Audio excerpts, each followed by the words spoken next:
Hi friends, எல்லோரும் எப்படி இருக்கீங்க? இன்றைக்கி ரொம்பவே ஹெல்த்தியான ஒரு ஈவினிங் ஸ்நாக்ஸ் ரெசிபி வாழைப்பூ வடை எப்படி பண்ணலாம் அப்படிங்கிறத இந்த வீடியோவில் பார்க்கலாம். இந்த வாழைப்பூ வடை பார்த்திங்கன்னா நாம் பருப்பு அரைக்கிறோம் இல்லையா, அதில் வந்து அதிகமாக தண்ணி சேர்த்து அரைச்சிட வேண்டாம். ஏன்னா வாழைப்பூலையுமே தண்ணி அதிகமாக இருக்கும், அப்புறம் வெங்காயம் ஆட் பண்ணுவோம், அதுலேயுமே தண்ணி அதிகமாக இருக்கும். ஸோ அதனால் பார்த்திங்கன்னா வடை மாவு வந்து லூஸாகிடுச்சு அப்படின்னா வடை வந்து போட்டதுமே பிரிஞ்சிடும். ஸோ வந்து தண்ணி ஃபுல்லாக வந்து நீங்கள் ட்ரை பண்ணிவிட்டு அந்த பருப்பை வந்து நீங்கள் அரைச்சி எடுத்துக்கலாம். அப்புறம் இன்னொரு முக்கியமான விஷயம் என்னென்னா, எல்லாருமே வாழைப்பூ வந்து கட் பண்ணி தான் போடுவாங்க. இன்றைக்கி என்னோடய ஸ்டைலில் அதிகமாக குவான்டிட்டி வாழைப்பூ உள்ளே சேர்த்து நான் அரைச்சி மிக்ஸ் பண்ண போகிறேன்.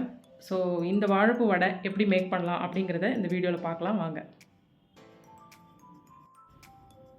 100 கிராம் பார்த்திங்க அப்படின்னா நான் வந்து கடலைப்பருப்பு எடுத்திருக்கேன். கடலைப்பருப்பை நல்லா வாஷ் பண்ணிவிட்டு முழுகிற அளவுக்கு தண்ணி வச்சுட்டு ஒரு 2 ஹவர்ஸ் நல்லா வந்து தண்ணியில் அப்படியே ஊறட்டும். இப்போ 2 ஹவர்ஸ் ஆகிடுச்சு. நெக்ஸ்ட்டு வந்து வாழைப்பூவை நாம் க்ளீன் பண்ணி எடுத்துக்கலாம். இது மாதிரி வாழைப்பூ வந்து பிளாக்காக இருந்துச்சுன்னா தூக்கி போட்டுருங்க.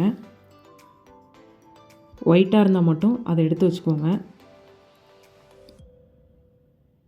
ஸோ இப்போ வாழைப்பூ எப்படி சுத்தம் பண்ணுறது அப்படின்னு பார்த்தீங்கன்னா, இந்த உள்ளே வந்து பார்த்திங்கன்னா ஒரு சென்டர் பார்ட் இருக்கும், அதை மட்டும் நீங்கள் எடுத்து தூக்கி போட்டுடணும்.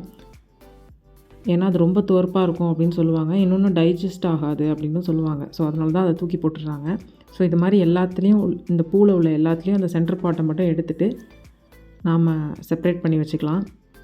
ஸோ இது வந்து வேஸ்ட்டு தான், இதை வந்து நம்ம அப்படியே தூக்கி போட்டுற வேண்டியதான். ஸோ லைட்டாக இந்த ரஃப்பாக வந்து இந்த வாழைப்பூவை வந்து கட் பண்ணிக்கலாம். கட் பண்ணிவிட்டு இந்த எல்லா வாழைப்பூவையும் பார்த்திங்கன்னா மிக்சியில் போட்டு நல்லா அரைச்சிக்கலாம். கொஞ்சமாக வாழைப்பூ மட்டும் நான் கட் பண்ணி வச்சுருக்கேன். ஸோ இதை இப்போ நல்லா அரைச்சி எடுத்துகிட்டு வந்தாச்சு. இதை வேறு ஒரு பிளேட்டுக்கு மாற்றியாச்சு. ஸோ பார்த்திங்கன்னா ரொம்ப கம்மியாக இருக்கிற மாதிரி ஆகிடுச்சு. இப்போ இந்த ஊற வச்ச பருப்பையும் நாம் அந்த மிக்ஸி ஜாரில் ஆட் பண்ணிக்கலாம். இப்போ தேவையான அளவு சால்ட்டு, உங்கள் காரத்துக்கு ஏற்ற மாதிரி வரமிளகாய் வச்சுக்கோங்க. 3 பல்லு பூண்டு ஆட் பண்ணியிருக்கேன். கொஞ்சமாக பெருங்காயம் ஆட் பண்ணிக்கலாம். கொஞ்சமாக கருவேப்பிலை, கொஞ்சமாக கொத்தமல்லி, ஒரு பீஸ் வந்து இஞ்சி ஆட் பண்ணியிருக்கேன். சோம்பு பார்த்திங்கன்னா ஒரு ஸ்பூன் ஆட் பண்ணிக்கலாம். இது சின்ன ஸ்பூனாக இருக்குது அப்படிங்கிறதுனால நான் ஒரு 3 ஸ்பூன் ஆட் பண்ணுறேன். ஆட் பண்ணிவிட்டு இதை வந்து நாம் அரைச்சி எடுத்துகிட்டு வந்துடலாம். ஃபஸ்ட்டு நான் வீடியோவில் சொன்னது தான், இந்த டைமில் நீங்கள் அரைக்கக்குள்ளே தான் ரொம்ப தண்ணி விட்டு அரைச்சிடக்கூடாது. ஏன்னா வாழைப்பூலையும் தண்ணி அதிகமாக இருக்கும். நெக்ஸ்ட்டு வந்து நம்ம வெங்காயம் ஆட் பண்ணுவோம், அதுலேயும் தண்ணி அதிகமாக இருக்கும்னு சொல்லியிருந்தேன் ஃபஸ்ட்டே. ஸோ இப்போது நம்ம அந்த அரைச்சி வச்ச வாழைப்பூவையும் உள்ளே ஆட் பண்ணிக்கலாம். இப்போ லைட்டாக கட் பண்ணி வச்சுருக்கிற வாழைப்பூவையும் உள்ளே ஆட் பண்ணிக்கிறேன். இது சும்மா மேலே அப்படியே கிறிஸ்பியாக இருக்கும் அப்படிங்கிறதுனால லைட்டாக கட் பண்ணி ஆட் பண்ணிக்கிறேன். நெக்ஸ்ட்டு ஒரே ஒரு வெங்காயம் கட் பண்ணி வச்சுருக்கேன். இது எல்லாத்தையும் போட்டு நல்லா மிக்ஸ் பண்ணிடலாம். உங்களுக்கு காரம் அதிகமாக வேணும்னா பச்சை மிளகாய் கூட நீங்கள் சேர்த்துக்கலாம், கட் பண்ணி சேர்த்துக்கலாம். இப்போது வடை போடுறதுக்கு எண்ணெய் வச்சாச்சு. எண்ணெய் நல்லா சூடானதும் நீங்கள் வடையை தட்டி தட்டி உள்ளே போட்டுருங்க.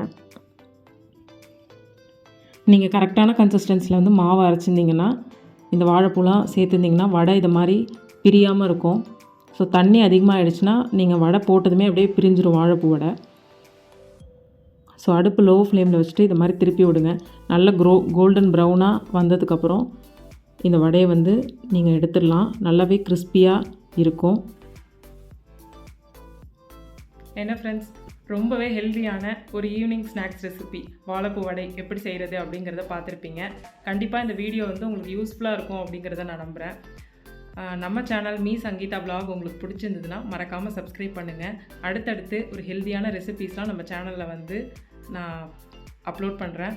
இன்னொரு இன்ட்ரெஸ்டிங்கான வீடியோவோட உங்கள் எல்லாரையும் வந்து நான் மீட் பண்ணுறேன். See you.